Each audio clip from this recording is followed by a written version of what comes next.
रात के ठीक 9 बजे सेलम रेलवे स्टेशन से एक पैसेंजर ट्रेन धीरे धीरे रफ्तार पकड़ती है। नाम है 11,066 सेलम चेन्नई एक्सप्रेस।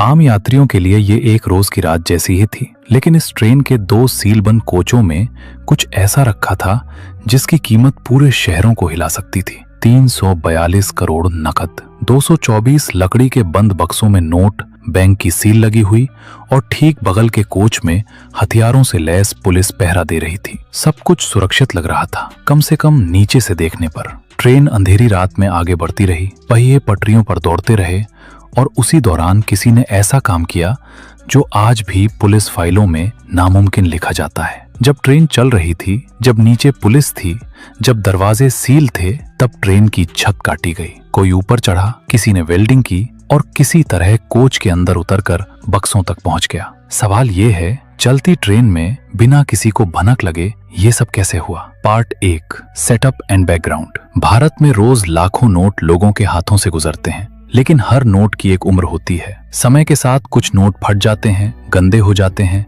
उन पर लिखा पड़ी हो जाती है या वे चलन के लायक नहीं रहते। ऐसे नोटों को बैंकिंग की भाषा में कहा जाता है सॉइल्ड और म्यूटिलेटेड करेंसी। ये नोट दोबारा बाजार में नहीं चलाए जा सकते, इसलिए देश के सभी बैंक इन्हें इकट्ठा करके reserve bank of India RBI को भेजते हैं। आरबीआई इन नोटों को अपने करेंसी चेस्ट में जमा करता है, फिर या तो उन्हें नष्ट किया जाता है या नई करेंसी से रिप्लेस किया जाता है। ये एक रूटीन प्रक्रिया है जो हर हफ्ते, हर महीने देश भर में चलती रहती है। लेकिन 8 अगस्त 2016 को यही रूटीन प्रक्रिया भारत की सबसे रहस्यमयी ट्रेन लूट की नींव बन गई। उस दिन तमिलनाडु के अलग अलग बैंकों, खासतौर पर स्टेट बैंक ऑफ इंडिया और इंडियन बैंक से पुराने नोटों का एक बड़ा कंसाइनमेंट तैयार किया गया। ये सारे नोट ज्यादातर 500 रुपए के पुराने नोट थे, जो 2005 से पहले के थे और अब चलन के लायक नहीं बचे थे। कुल रकम थी 342 करोड़ और इन्हें पैक किया गया था 226 लकड़ी के बक्सों में।